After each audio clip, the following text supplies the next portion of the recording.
We are standing on a very high pedestal just on the entrance of the Central Library at the APJ Satya University. The very fact that this fantastic stage has been created in front of the library says the importance which has been accorded to the Library Resource Center at the university.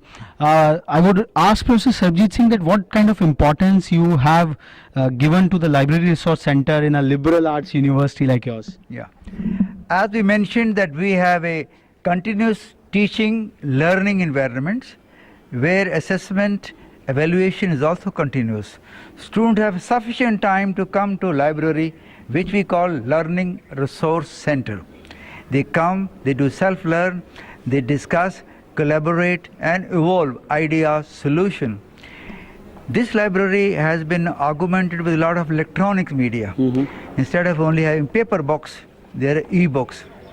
And we have a very rich, each student is enabled in Wi-Fi enabled environment to access the e-books from anywhere in the campus, from the hostel, from the classroom, from the corridor.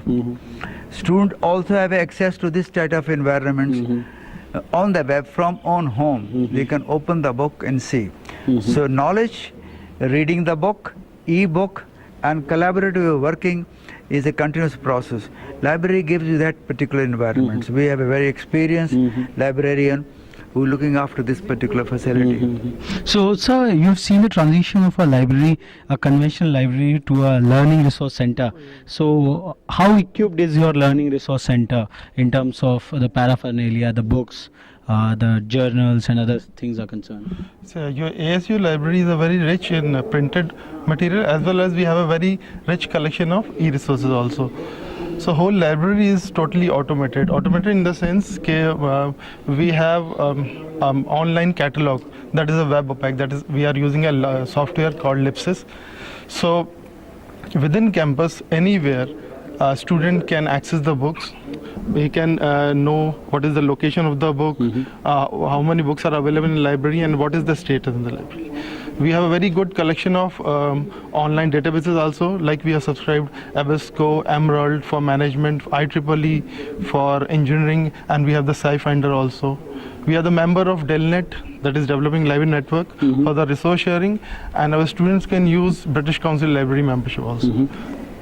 So in this way, we have everything is in electronic format, and within campus, a student can access the whole database or everything on their system. What kind of attendance your library attracts? Actually, it depends. Actually, at the time of when we start any semester, so usually students come to take the book when they issue the book in the library, and gradually it goes down actually at the time of examination, because our library opens from 9 till 8 in the evening. So all the hostel students also come in the evening.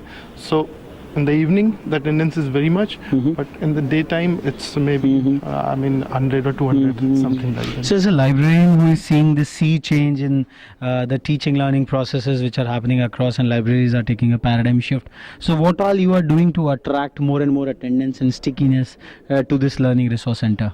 So look, this is not important actually because students are coming to you, because nowadays it is more important that library should go to the students actually. So that's why we have lots of e-resources, so that the students can access these e-resources on their system. You don't have to come to the library.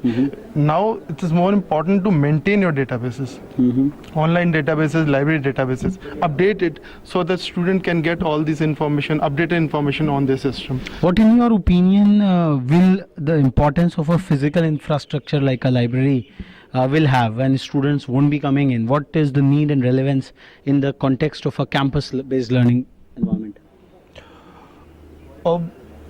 Definitely, the infrastructure is definitely very important actually, because right now our library is totally air conditioned. So what we have seen, in the summer last time when the library was not air conditioned, lots of people, students avoid coming in the library.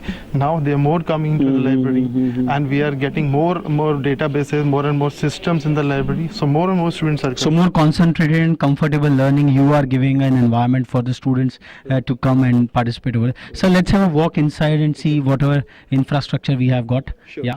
So here we are standing in the reading section of the Central Library at APJ Satya University. As you can see yourself that the reading section has been designed so tastefully that students can opt for a very comfortable and concentrated learning out here. As Professor Rajesh told that library is turning more into a learning resource center. So this is a place which is quite comfortable and students can come and spend hours of concentrated learning over here. And we can see that the library stacks have been put up in the first floor, and the whole reading section is on the ground floor. So it gives a very openness of learning where not a lot of ceilings are not there. And sir, what kind of books and journals we do have in this library? Actually, total we have around 40,000 books in a print form, and if we are talking about e-books, we have around more than 45,000 books collection. We have subscribed print form journals, around more than 100 journals are there, magazines and journals, and e-books, if we are talking about e-journals, it's more than 500 e-journals. So students, they can access on their systems. So do you audit a kind of a readership index of the journals or the magazines which are subscribed in the library? Actually, it depends. Actually, we don't issue journals and magazines, but it depends. Actually, if the students read it on and leave it on the tables, on this statistics, we can count how much journal or magazines is used.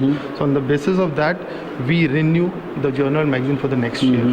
And What kind of reading capacity, what's the number of students who can be accommodated at one go over here? in one go on the ground floor, this is the reading room section. Around 300 students can sit once, and we have some tables, some space on the first floor also.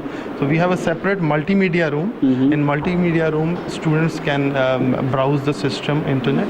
So there they can, around 50 or 100 students can be accommodated. So overall, if we talk about at a time, around 500 students can sit in this library. So when was the last when you saw a over full capacity of this reading section? Actually, not daily, because maybe in the month. Actually, it depends on the months also. When the new semester starts, maybe in the September, October, it's already totally full. Or in the month of August, September, it's very hot outside. So always sit in the library, they read and they discuss this thing. So these months, it's all totally full. Even in the multimedia. Any specific idea that this library has been kept half open? Like generally we have not seen two-tier buildings having an openness like this. Any peculiar reason of doing it?